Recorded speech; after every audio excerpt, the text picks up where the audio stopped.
All right, let's jump right in. We often talk about economics and big tech shifts in these, well, really abstract ways. But today, we're going to do something different. We're going to see that whole story, the ups, the downs, the big changes, through the life and eventually the death of just one single power plant. This is the 30-year saga of Pakgen Power. And believe me, its story is really the story of a nation. So that kind of sets up the big question for us today, right? What can the life and death of a single power plant actually tell us about a country's future? I mean, really, can it show us where a nation has been, the hurdles it's facing, and where it's going next? Well, let's find out together. Okay, so let's set the scene. Our story kicks off back in the 1990s. And in Pakistan, this was a time of, well, it was a time of serious crisis, but also, surprisingly, a time of opportunity. I mean, the country was literally running out of juice. We're talking widespread power shortages, constant blackouts, what's known there as load shedding, that were just crippling daily life. You could imagine, it was holding back factories, businesses, everything. The government knew it had to do something massive, and it had to do it fast. So, what was the big plan? Well, it was called the 1994 Power Policy. And this thing was basically a global invitation. It said, hey, private companies, what we call independent power producers, or IPPs, come to Pakistan, build power plants, and we'll buy all the electricity you can generate. It was a huge call for help. And you know what? The world listened. And this, right here, is where our specific plant comes into the picture. So in 1995, hot on the heels of this new policy, this American energy giant, AES Corporation, they jumped right in. They founded a company called AES Pakgen. And they didn't mess around. They brought in top-of-the-line Japanese tech from Mitsubishi. By 1998, the plant was up and running, officially pumping power into the grid. It was this incredible symbol of international teamwork coming together to solve a huge national problem. And listen, for the next decade or so, Pakgen wasn't just part of the solution. It was an absolute star player. This was its golden age, no question. At its peak, this plant was pumping out a whopping 365 megawatts of electricity. Now, that's not just some random number. That was a lifeline. That was power for homes, for schools, for factories all across the country. It was a huge deal. And it was providing something really specific and really crucial, what's called base load power. So what does that mean? It means Pakgen wasn't just a plant that switched on when everyone got home from work and turned on their ACs.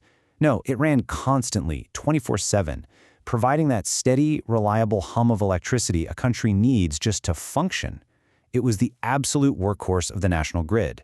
But Pakgen was more than just a powerhouse. It was seen as a model of excellence. I mean, it was winning international awards for its environmental practices.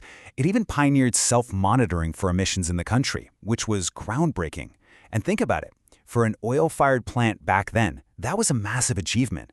It really set a new standard for the whole industry.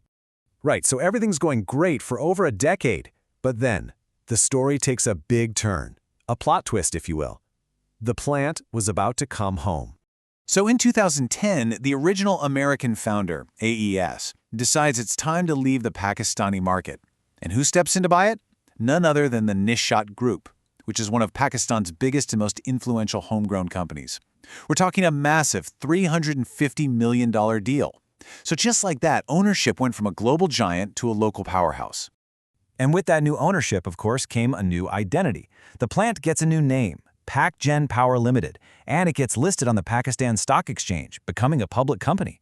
For investors, this thing was a gem, a super reliable stock that paid out consistent dividends. It was proof that it was still a majorly important player in the energy game. But here's the thing. While Pakgen was chugging along, doing its job reliably, the world outside its gates was changing, and fast.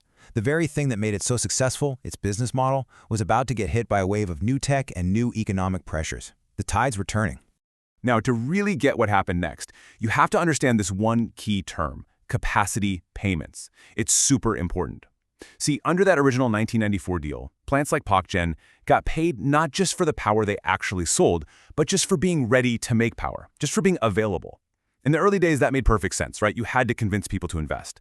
But fast forward a couple of decades, the country has a lot more power plants, and these payments started to become a massive, crushing weight on the national budget.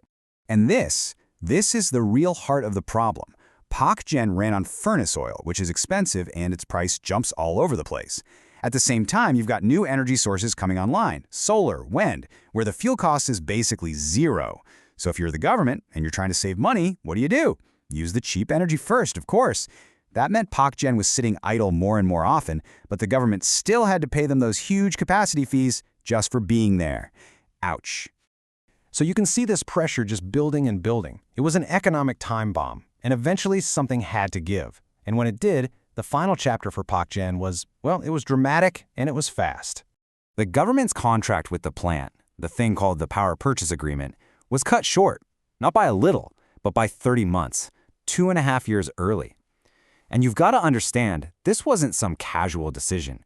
This was an emergency brake pull to stop the country from bleeding money on capacity payments for a plant that was getting old and too expensive to run. And the end came really, really quickly. In late 2024, they hammered out the deal. And then, on January 31st, 2025, after almost 30 years of service, those massive turbines just stopped. They fell silent for good. Sure, the move was set to save the government billions of dollars, but it was also the definitive, undeniable end of an era. So the plant's quiet now. The story's over, right? Well, not exactly. What about its legacy? After 30 years, what did it really leave behind? You know, its impact was just immense. This plant did so much more than just keep the lights on. It powered industrial growth. It set brand new standards for environmental safety. It helped its local community with things like health units and schools. And maybe most importantly, its story symbolizes a complete economic journey, from needing foreign investment in a moment of crisis, all the way to building up the national strength to forge its own energy future. And that really brings us full circle, back to that first question we asked. The story of this one plant, Pakgen, it shows us a country that's changing at lightning speed. It's a nation wrestling with the debts of the past while trying to grab onto the technology of the future. The plant's life might be over, but its story leaves us with a huge question. Now that this era of oil-fired power is closing, what and who is going to power Pakistan's next 30 years? And that, right there, is both the challenge and the opportunity.